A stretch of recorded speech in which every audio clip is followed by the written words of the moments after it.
교회다운 교회라는 제목으로 함께 말씀을 나누겠습니다. 오늘 우리는 창립 53주년이라는 은혜의 시간을 지나서 이 자리에 서게 하신 하나님 앞에 감사하고 하나님께 영광 올려드리는 참으로 축복된 날인 줄 믿습니다. 53주년을 맞이하면서 우리 성도님들에게 뭔가 표현을 하긴 해야 되는데 뭔 표현해야 될지 모르겠어요.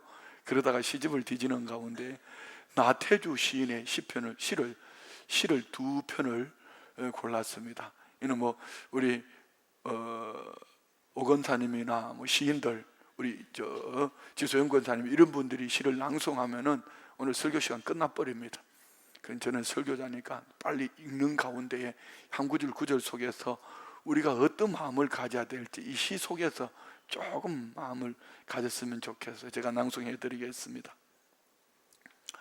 너와 함께라면 인생도 여행이다. 인생이 무엇인가 한마디로 말하는 사람 없고, 인생이 무엇인가 정말로 알고 인생을 사는 사람 없다. 어쩌면 인생은 무정의 용어 같은 것, 무작정 살아보아야 하는 것. 옛날 사람들도 그랬고 오늘도 그렇고 앞으로도 오래 그래야 할 것. 사람들 인생이 고달프다, 지쳤다, 힘들다고 입을 모은다. 지금은 화가 나서 내다버리고 싶다고까지 불평을 한다. 그렇지만 말이다, 비록 그러한 인생이라도 사랑하는 사람과 함께라면 조금쯤 살아볼 만한 것이 아닐까. 인생은 고행이다. 그렇게 말하는 사람들 있다. 우리 여기서 고행이라는 말, 여행이란 말로 한번 바꾸어보자. 인생은 여행이다.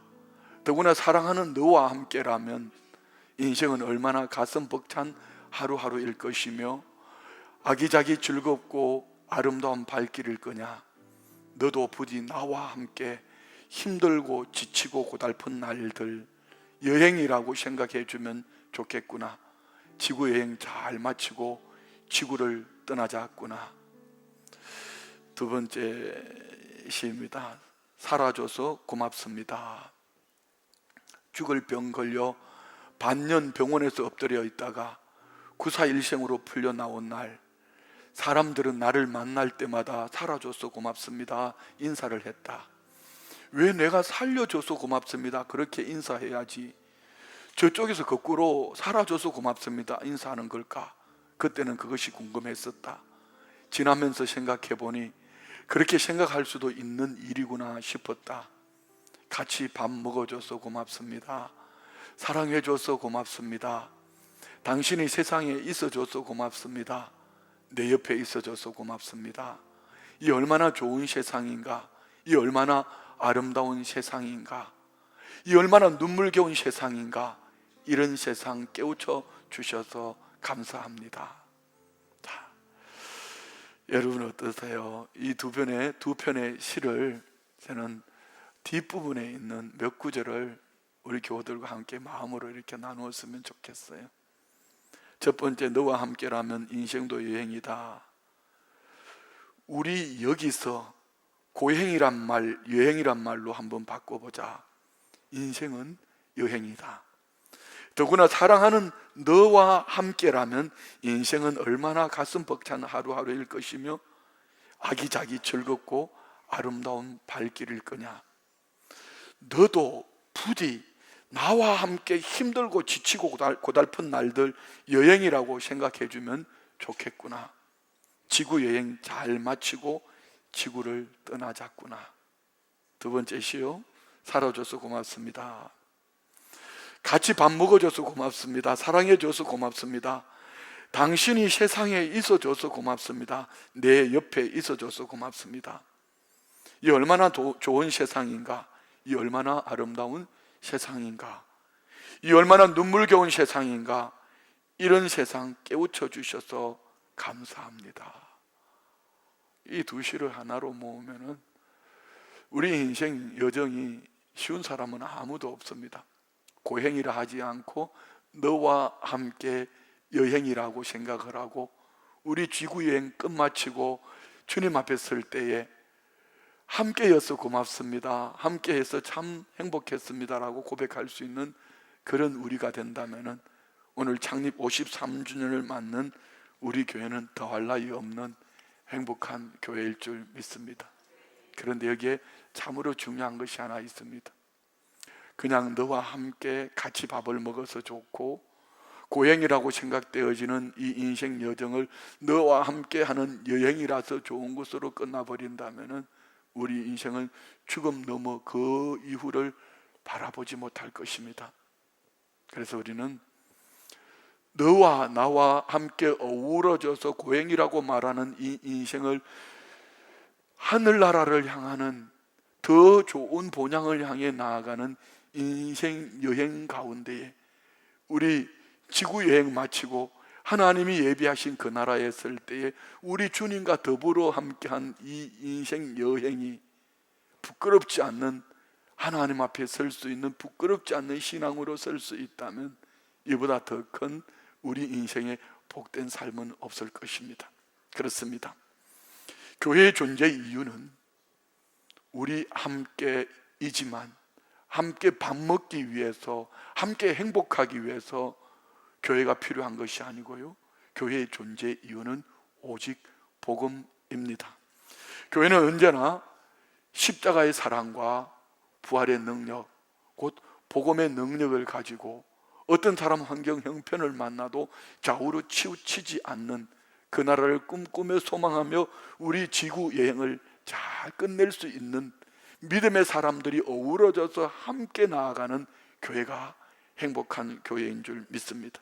그렇습니다. 그 복음 때문에 때로는 시험시론 환난 역경을 만나도 이것을 우리는 연단이라는 이름으로 서로를 세워가고, 누구는 질병 때문에 지금 이 자리에 함께 예배하지 못해서 병원에, 누구는 공적 근무로 군대에, 아니면은 여러 모양으로 공부를 위해서 흩어져 있습니다. 그렇지만 복음 때문에 흩어진 그 자리에서 누군가를 세워가고 나아가는 공동체, 이것이 바로 이 마지막 때를 살아가는 교회의 가장 아름다운 모습이 아닐까 생각을 해봅니다. 십자가의 사랑과 부활의 능력은 곧 교회의 시작이며 사명의 근거입니다. 이런 교회에서 믿음 생활 잘하다가 주님 앞에 설 수 있다면, 우리 교회가 이런 교회로 끝까지 완주하다가 어느 날 한 분 한 분 떠나가는 모습 속에서 누군가 우리 주님 다시 오실 날에 한꺼번에 모두가 주님 나라에 들림받아 올라갈 수 있다면 얼마나 좋은 교회일까. 이런 교회다운 교회를 생각해 봅니다. 며칠 전에 한 우리 젊은 집사님, 육체의 질고로 말미암아 오늘 내일 주님이 지금 가자 해서 데려가도 아무도 이상하게 여기지 아니할 그분 가정에서 어쩌면은 목사와 함께 드리는 마지막 예배일 수도 있고요, 가족들에게 이 사랑을 고백하는 그런 참으로 은혜가 넘치는 그런 시간이었습니다. 그 한마디면 되는데 살아가면서 그 한마디가 왜 그렇게 아까웠는지, 그 한마디가 왜 그렇게 무거웠는지, 그 한마디가 왜 그렇게 버거웠는지요. 오늘 내일 하는 그 환경 속에서 사랑하는 아내를 바라보면서 외친 한마디, 사랑해, 미안해, 천국에서 만나자. 어머니 사랑해요, 미안해요, 천국에서 만나요. 제 가슴에 얼굴을 묻고 목사님 사랑해요, 천국에서 만나요. 그리고 형제들에게 전화를 해서 부모님 모시고 우리 천국에서 만나자. 전화 저 건너편에서 들려지는 동생의 목소리, 그분이 예수를 믿는지 믿지 않는지 저는 잘 몰라요. 형, 우리도 예수 믿을게, 천국에서 만나? 그 짤막에서 그렇게 말할 수 있는 그 말들 말입니다. 지금 오늘 이 성전 안에서 우리 피차간의 인생이 고행이라면은 인생 여행으로 바꿀 수 있는 그 방법, 그 속에 중요한 에너지 몇 단어가 있다면 따라합시다. 사랑해요, 미안해요, 천국에서 만나요. 이거 말입니다. 그런데 사노라면은 왜 그렇게 고집이 센지요? 사랑하는 아내 앞에서, 사랑하는 남편 앞에서 뭔 그런 자존심이 센지요? 사랑한다는 말 한마디가 왜 그렇게 아깝지요? 미안하다는 말 그 한마디가 왜 그렇게 안 되지요? 가족이기 때문에 교회 가자고, 예수 믿자고, 천국을 소망하며 살자고. 왜요? 내가 이 말하면 제가 버럭할 것 같으니까, 그 성질을 다 아니까. 이는 자기가 사는 거예요.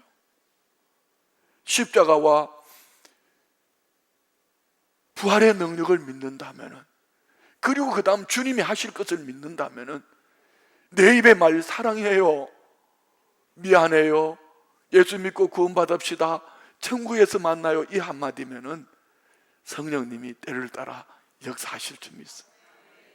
여러분, 우리 인생 끝자락에 가서 오늘이니까 내일일까 내 인생 끝마침 그때 가서 그 얘기하면 너무 아깝지 않을까요? 그 자리에서 하는 그 말은 진실이지만, 너무 정직하지만 시간이 없어요.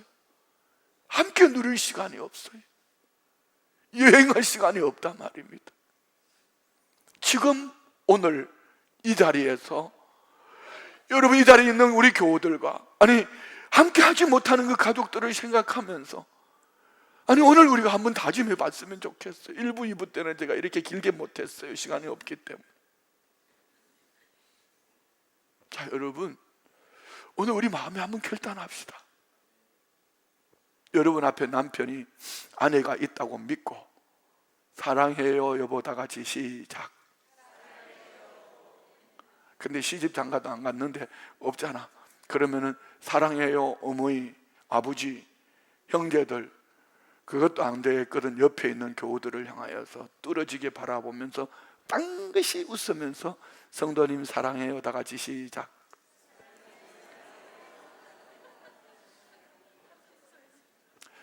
사랑한다는 이 말 한마디가 참 아깝지요. 아낄수록 나중에 끝자리 가면은 그렇게 후회할 겁니다. 자, 오늘 우리는 십자가 사랑, 부활의 능력을 입은 하나님의 사람들, 순복음 춘천교회 창립 53주년을 맞이했습니다.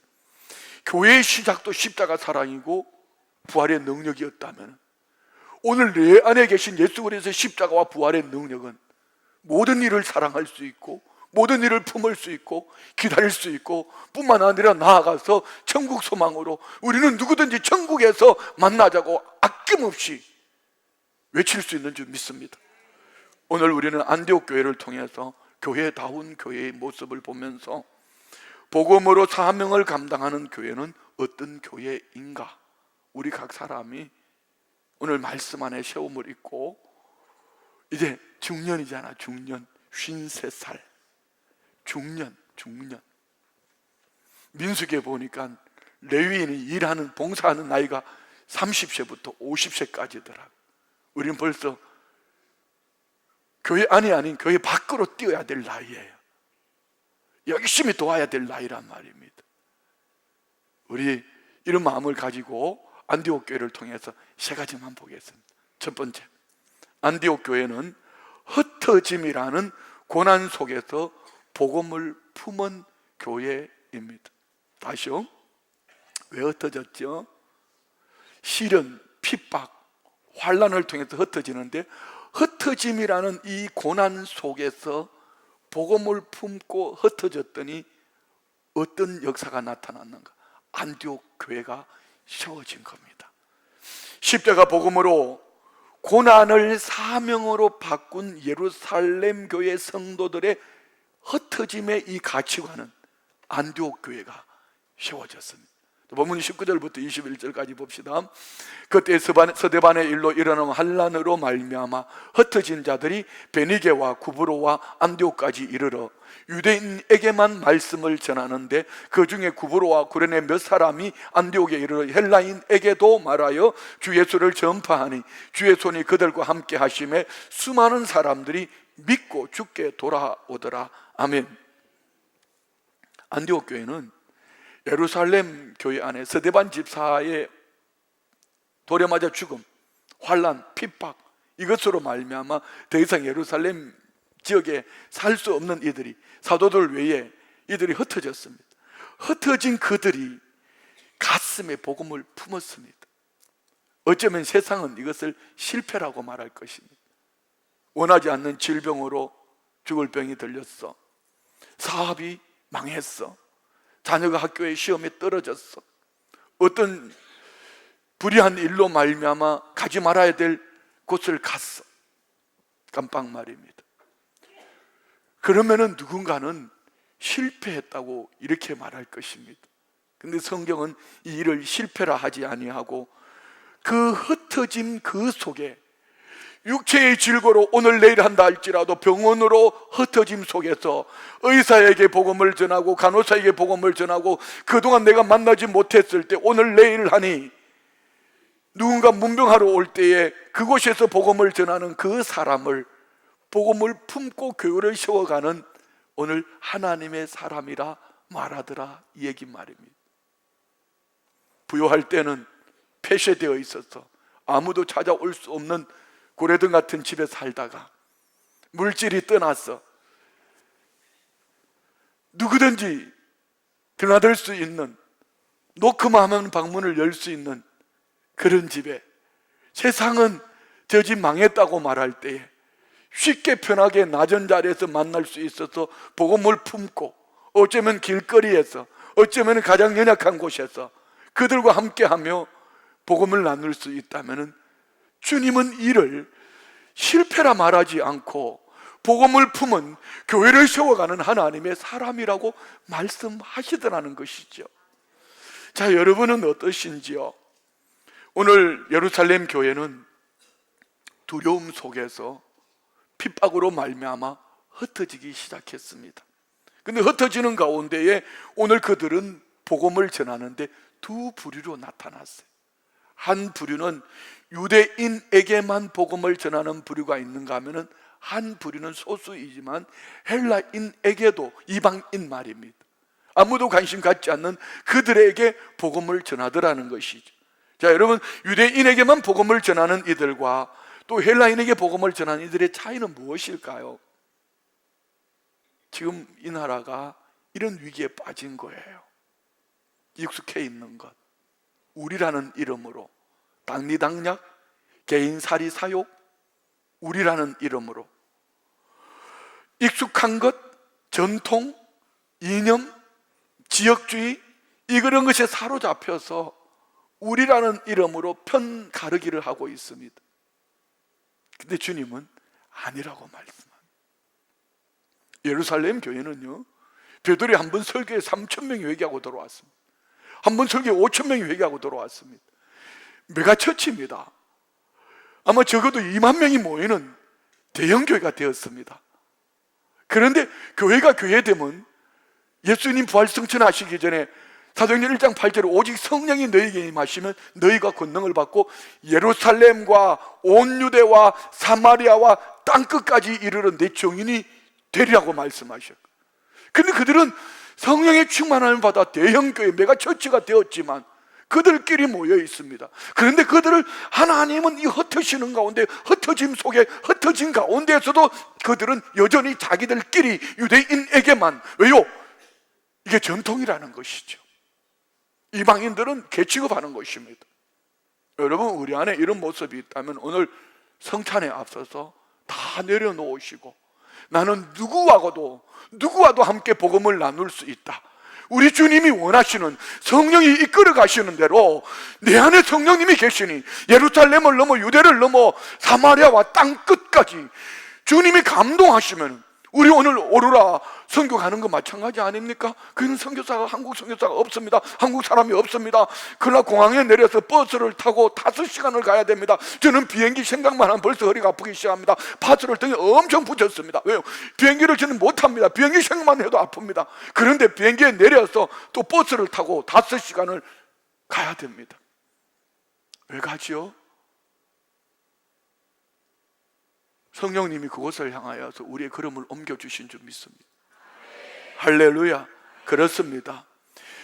십자가 사랑에 붙들리면은요, 내 생각, 경험, 지역, 이성, 이념, 전통, 익숙한 것을 넘어서 우리는 고난을 고난이라, 고행이라, 실패라 하지 아니하고 복음을 품고 흩어진 그 자리에서 복음의 증인될 때, 시간을 지나놓고 보면은 하나님이 계획하셨던 하나님의 뜻이 있음을 알게 될 것입니다. 이것이 오늘 저와 우리 안에 있기를 원합니다. 신앙생활을 하면서 참 나쁜 게 이런 거예요.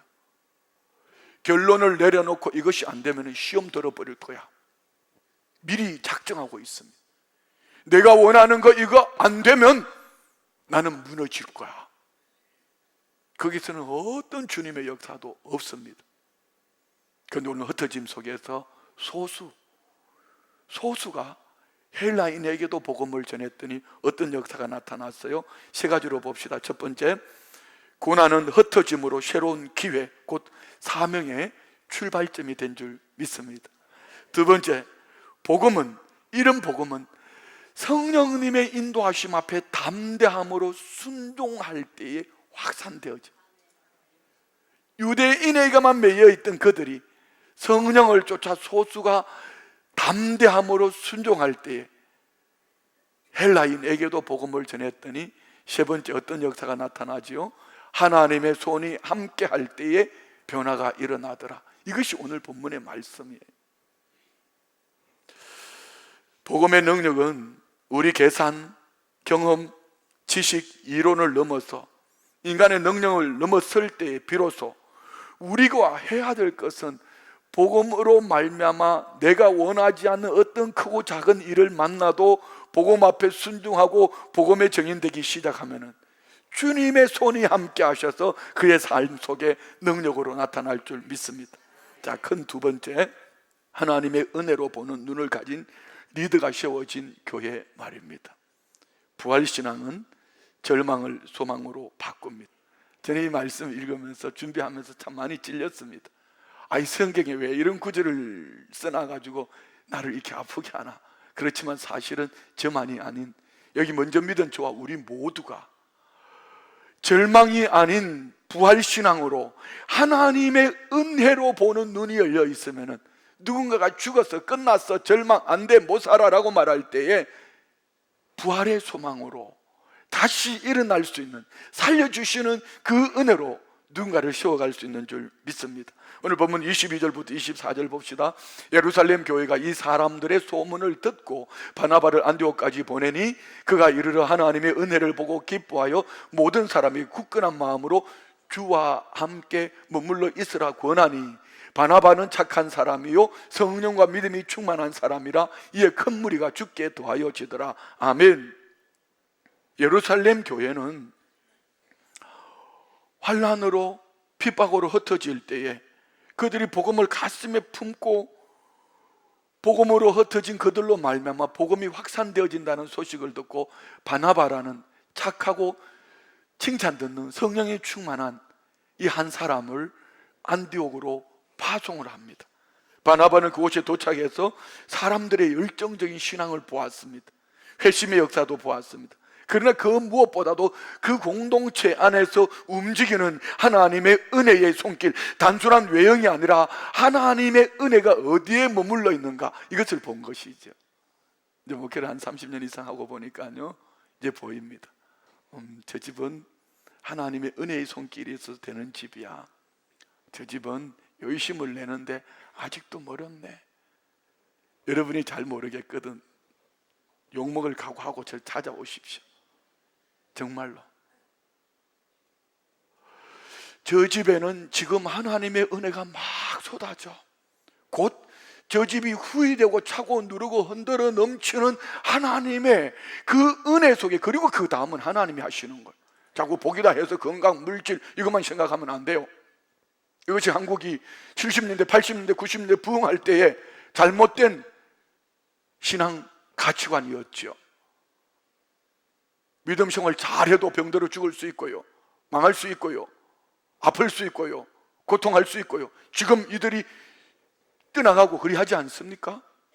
그렇지만 우리가 중요한 것은 하나님의 은혜가 내 삶 속에 머물러 있는가, 다른 사람에게 하나님의 은혜가 있나, 이것을 먼저 보기 전에 내 삶 속에 하나님의 은혜가 머물러 있어서 그 은혜로 말미암아 세워지는 하나님의 사람인가.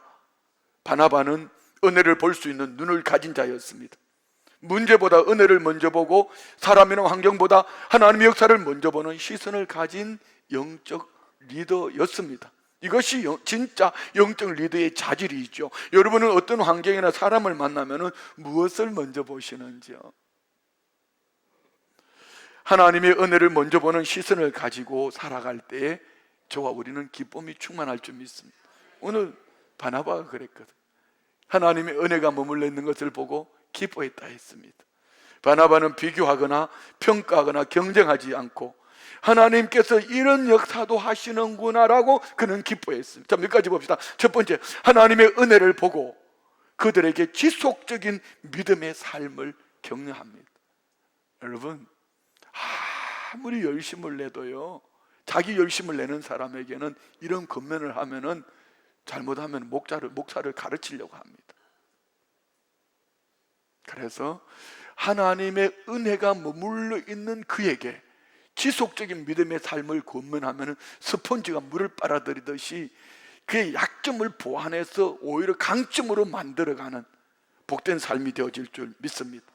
여기 모든 사람에게 굳건한 마음으로 주와 함께 머물러 있으라고 권하니, 이 권하니라는 단어는요, 위로하다, 격려하다, 함께 걷도록 부르다, 이 얘기예요. 다시 말씀드리면 위로해서 격려하기를 우리 같이 가자, 같이 가자, 함께 가자, 이런 얘기예요. 오늘 우리 모든 사람이 굳건한 마음으로 주와 함께 머물러 있으라 권하는 바나바의 이 기쁨으로 권면하는 이 삶이 우리 모두에게도 지속적인 믿음의 삶으로 세워져 갈 수 있는 이런 은혜가 있기를 축복합니다. 두 번째 보는 것은요, 하나님의 은혜를 보고 굳건한 마음으로 주와 함께 머물러 있으라 하면, 굳건한 마음, 흔들리지 않는 중심을 잡은 감정이 아니라 믿음으로 결단하고 지속적인 주님의 마음을 품으라고 요구하는 것입니다.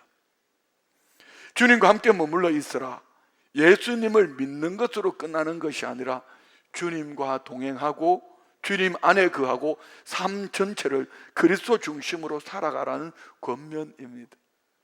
며칠 전에 우리 비전서클 세미나 하면서 한 집사님이 말씀을 전하며 이랬습니다.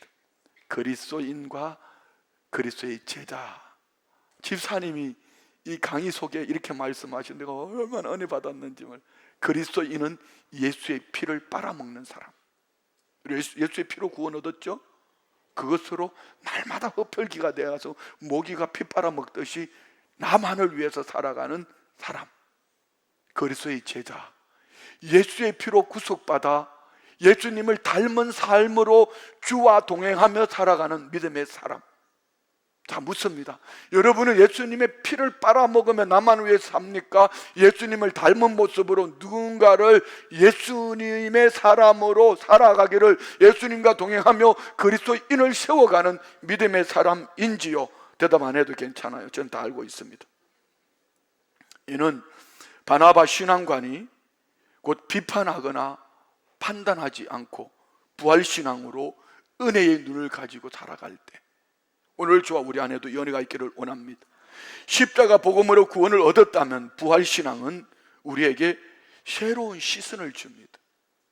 오늘 이들이 흩어짐으로 말미암아 복음을 품고 가서 새로운 도전을 했던 것처럼 누군가는 망했다, 끝났다, 저 집은 끝났으라고 말할 때에 부활신앙을 가지고 사람을 세우고 격려하며 다리를 놓고 부활의 은혜를 경험한 믿음의 사람으로 공동체를 세워갈 줄 믿습니다.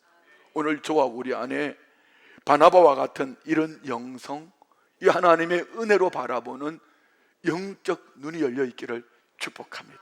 마지막 세 번째입니다. 안디옥 교회는 말씀과 제자 훈련으로 세상과 구별된 교회였습니다.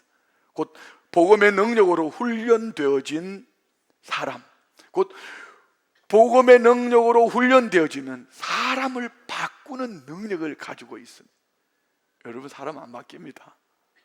정말 안 바뀝니다. 그런 척하고 그럴싸하게 앉아 있어도 아킬레스건 만나면 발끈합니다. 그런데 바뀝니다. 복음이 들어가면. 오늘 보면 25절로 26절 말씀 봅시다. 바나바가 사울을 찾으러 다소에 가서 만남에 안디옥에 데리고 와서 둘이 교회에 1년 모여 있어 큰 무리를 가르쳤고 제자들이 안디옥에서 비로소 그리스도인이라 일컬음을 받게 되었더라. 아멘. 첫 번째 보는 것은 동력자를 세우는 바나바의 안목과 영적 통찰력이 하나님의 사람을 세워가는 훌륭한 교회로 세워가더라는 것입니다. 바나바는 안디옥에 놀라운 부흥이 일어나자 혼자서 감당할 수가 없습니다. 여러분, 신앙생활을 할 때 꼭 명심하십시오. 나여야 돼. 혼자 내가 드러나려고 하면 멀리 못 갑니다. 바나바는 그래서 어떤 사람도 인정하지 않는 다소라는 먼 거리를 찾아가서 사울이라는 한 사람을 찾아냅니다. 그 안에서 뭘 보았어요? 그 안에 숨겨져 있는 영적 잠재력 말입니다. 그래서 우리 교회 같이 이제 한 53주년 중년 아닙니까? 중년을 맞은 교회라면 미안해요. 보편적으로 요즘 시대의 교회들 목회자들이 하는 얘기입니다. 이제 한 60이 넘으면은 교회 바깥에서 교회 안에서 훈련되어진 것 가지고 열심으로 살아간다. 무슨 얘기냐면은요, 성도들 찾아다니고 신방하고 전도하고, 그리고 3040 세대들은 교회 안에서 열심히 훈련받고 뛰도록, 여기서 실수하고 실패해도 다시 일어나도록 이런 교회가 돼야 됩니다. 교회 안에 맨 노인네들만 모여서 교회 안에 있고 젊은 사람들은 바깥으로 겉돌고 이러면 역으로 가는 교회지. 자, 우리 교회는 어떤 교회인지 한번 봤으면 좋겠습니다. 3040이 이 안에서 실패하고 실수하고 엎어지고 자기들끼리 넘어져도 같이 세워가는 그런 교회, 그리고 60이 넘으신 분들은 성도들 찾아다니며 신방하며 권면하며 위로하며 이웃들에게 복음을 전하며 이렇게 살아내는 그런 교회. 예, 오늘 바나바는 아무도 찾지 않는 한 사람, 사울이라는 이 사람의 영적 잠재력을 보고 그를 데려와서 그와 함께 믿음으로 교회를 세워갑니다. 사울의 영적 잠재력을 발견하고 동력자로 세워서 기회 속으로 이끌어가지요. 이것은 바나바가 은혜의 눈뿐 아니라 사람을 세우는 영적 리더십, 영의 눈이 열려 있더라는 것입니다. 여러분 한번 찾아보십시오. 마음으로 생각해 보십시오. 나는 공동체 안에서 누구를 세워주고 있는가? 나는 공동체 안에서 누군가 모두가 외면하고 있는 그 사울을 찾아 나서는 사람인가? 작은 두 번째요, 말씀 중심의 공동체 훈련을 했습니다. 누가요? 바나바와 바울이. 제자 훈련의 기초이죠. 26절에 보면 둘이 교회에 1년간 모여서 큰 무리를 가르쳤고, 다시 말씀드리면 바나바와 사울은 1년간 안디옥에 머물러서 말씀을 가르쳤다. 여기서 모였다는 얘기는요, 단순하게 예배만 참석했다는 것이 아니라 지속적인 훈련과 공동체 중심의 삶을 의미합니다. 여러분, 오늘 주일 예배 한번 왔다 가는 것으로는 절대로 여러분 안에 변화가 일어나지 않습니다. 훈련을 받아야 돼요. 제복을 입은 사람들은요 다 훈련을 받습니다. 하다못해 여러분 보십시오. 은행에 가 보십시오. 그거 모릅니까? 인사하는 훈련, 말하는 훈련, 허리 숙이는 훈련, 이런 것까지 받습니다. 하물며 하늘 가치관을 살아가는 우리가 하나님 나라 훈련을 받지 않고 어떻게 우리가 하늘나라 신앙인으로 살아갈 수 있겠냐 말이죠. 큰 무리를 가르쳤다고 말합니다. 수적인 부흥도 있지만 질적인 성장에 집중했음을 보여줍니다. 그렇습니다. 교회는 말씀을 가르치고 사람을 세우는, 양육하는 그런 제자 훈련이 되어지는 교회가 되어야 될 줄 믿습니다. 우리 교회가 지금 제자 훈련하고 있죠. 거의 절반 가까이 제자 훈련을 받았습니다. 이는 이벤트가 아니라 정말 주님이 받으시는, 기뻐하시는 제자로 세워가는 그런 공동체 말입니다. 예수님도 부활 승천하시기 전에 유언과 같이 지상 최대의 사명으로 주님 말씀하셨습니다. 너희는 가서 모든 족속을 제자 삼으라. 할렐루야. 교회의 사명은 제자 삼는 것입니다. 우리 교회는 지금 누구를 말씀으로 세우고 있는가? 나는 누구를 지금 말씀으로 세워가고 있는가? 나는 누군가를 제자로 양육하고 있는가? 따라합시다. 배우든지 가르치든지, 다시요, 따라가든지 세우든지. 그러나 실상은 이 두 가지가 같이 가야 됩니다. 저는 요즘 목회 위기를 생각합니다. 정말 위기다. 세상이 너무 빨리 변하는데 교회는 세상의 발바닥도 못 따라가요. 그러니까 끊임없이 배웁니다. 제가 지금 공부하고 있습니다.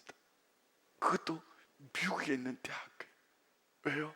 시대를 앞서서 저 산 너머에 있는 세계를 품고 그 세상에 있는 그 무엇을 내가 봐야지. 그런 성도들에게 그 길을 같이 가자고 외치지 않겠습니까? 오늘 영상에서 보셨던 것처럼 17개 나라의 26개 NGO 단체, 지난주에는 미국 대통령 자문기관에서 연락이 왔습니다. 트럼프 새로운 정치 속에 남북관계에 제가 맡고 있는 인터강원의 역할을 좀 해달라고. 자, 여러분, 우리는 더 이상 머물러 있어서는 아니 됩니다. 물도 고여 있으면 썩습니다. 우리는 끊임없이 배우고 흘려보내는 가운데에 복음이 복음되게 하는 은혜의 사람으로 귀하게 쓰임받게 될 줄 믿습니다. 마지막 작은 세 번째는요, 안디옥 교회에서 교회의 정체성이 세워졌습니다. 그리스도인이라는 이름이 비로소 붙여졌습니다. 처음 그리스도인이란 말은 좋은 의미는 아니었습니다. 그리스도인, 이 말은 작은 예수, 예수를 따르는 사람들, 좀 쉽게 표현할게요. 초기 우리나라도 그랬습니다. 예수쟁이들 저거 봐라, 예수쟁이, 이렇게 말하는 것처럼 그리스도인이라 했지만, 당시 안디옥은 다양한 인종, 문화, 종교가 뒤섞인 도시였습니다. 그 가운데에 작은 예수로 산다는 것은 불이익, 공동체 속에서의 왕따, 다양한 고통 속에, 그렇지만 그 교회는 힘있게 부흥했고, 오늘 원래 4대지를 준비했는데 다음 주에 나눌 4번째 대지, 사도행전 13장에 보면은 안디옥 교회는 담임 목사인 바울과 바나바를 선교사로 파송합니다. 멋있는 교회지요. 교회는 그리스도의 이름을 붙들고 사는 공동체여야 합니다. 나는 이렇게 말하면 우리 성도님들이 오늘 창립기념주일이라 가지고 아멘 이렇게 말할 줄 알았는데, 누군가가 그러더라고요. 목사님 설교를 평소처럼 안 하고 너무 부드럽게 하니까 자기들도 얌전해지는 것 같다고 그러더라고요. 일부 예배 마치니까. 그러니까 원래대로 해야 되는데, 그죠? 이렇게 해야 되는데 제가 너무 이렇게 미안해요. 아이고, 분위기를 깔아앉혀서 미안해요. 자, 우리는 그리스도의 이름을 붙들고 사는 교회 공동체인 줄 믿습니다. 진짜 그렇게 할 것이지. 예수를 닮은 작은 예수로 살아는 정체성이 된 교회, 이가 진짜 교회라는 것입니다. 예수 믿는 사람으로 끝나는 것이 아니라 헛혈기, 피 빨아먹는 그리스도인으로 끝나는 것이 아니라 그리스도의 사람, 작은 예수로, 그리스도의 제자로 제자를 세워가는 그런 우리 교회가 되기를 원합니다. 나는 세상에서 그리스도인이라 불릴 만한 삶을 살고 있는가? 오늘날 세상은 우리 교회를 보면서 어떻게 바라볼까? 여러분, 이 건물 교회를 말하지 않습니다. 여러분, 각 사람이 머물러 있는 현장에서 여러분은 교회입니다. 여러분을 보는 세상의 시선은 어떨까 말입니다.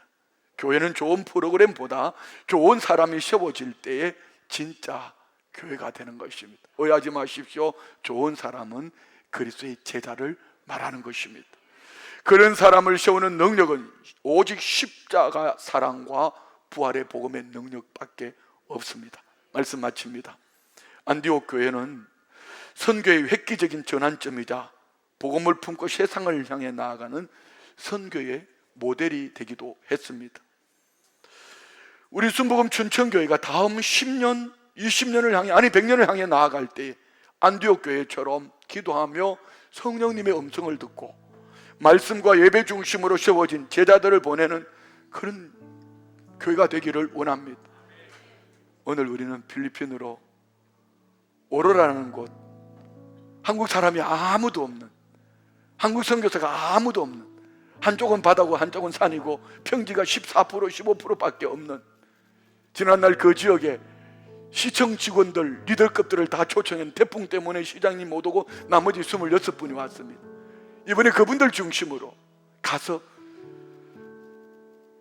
오로라 성시화 대회를 하는 것입니다. 여러분의 기도와 여러분의 후원을 통하여서 이 불모지 땅에, 여러분 이 필리핀은 6.25 때 파병을 했고 우리나라가 어려울 때 와서 장충체육관을 지어줬고 한때는, 그리고 여러분 지금 우리가 유럽 쪽으로 팔려나가는 무기들, 그들이 인정하지 못할 때 필리핀은 우리나라 무기만 사줬습니다. 이것이 인정받아서 K방산이 전 세계로 흩어나간 것이거든요. 우리는 이 나라에 다시 복음을 수출하는, 복음으로 세워져가는 이런 은혜가 있기를 원합니다. 여러분의 아름다운 섬김을 통한 우리도 이 시대의 안디옥 교회처럼 십자가와 부활의 복음을 품고 다음 세대와 세계 열방을 향해 나아가는 축복된 교회가 될 줄 믿습니다. 순복음 춘천교회가 53년의 역사를 지나 여기까지 온 것은 오늘 여러분의 함께함이었고, 함께하는 가운데 십자가 사랑과 부활의 복음을 능력으로 믿은 여러분 모두의 아름다운 열매인 줄 믿습니다. 우리 이 시대를, 하나님은 지금 다시 우리를 부르십니다. 십자가를 지고 나를 따르라고, 너희는 가서 제자 삼으라고, 아버지께서 나를 보내신 것 같이 너희도 보내라고. 이 목적을 가지고 주님은 오늘 우리에게 말씀합니다. 교회여 일어나라. 우리 함께 일어나셔서 교회에 일어나라 믿음으로 고백하며 찬양합니다.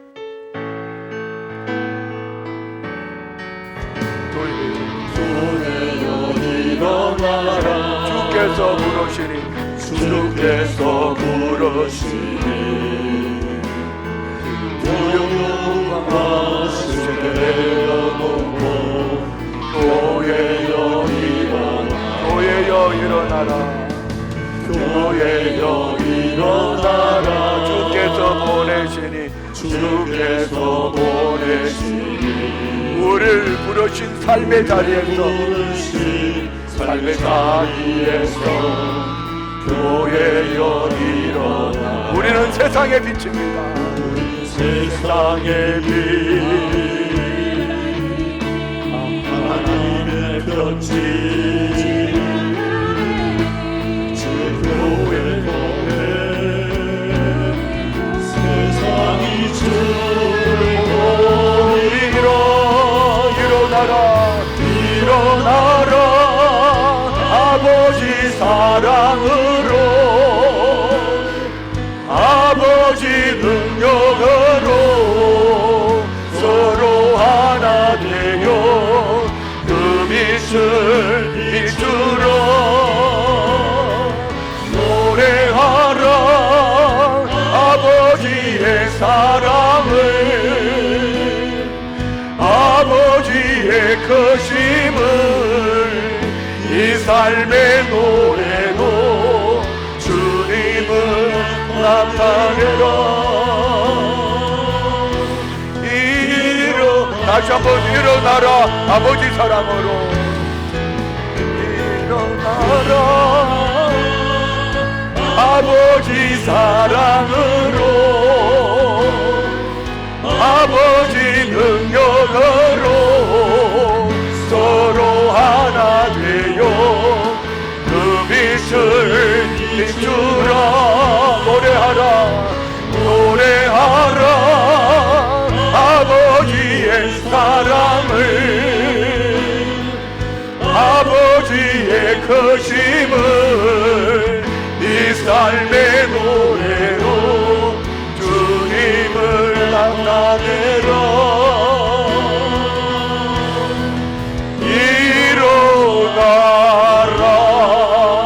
말씀을 생각하며 기도합니다. 좋으신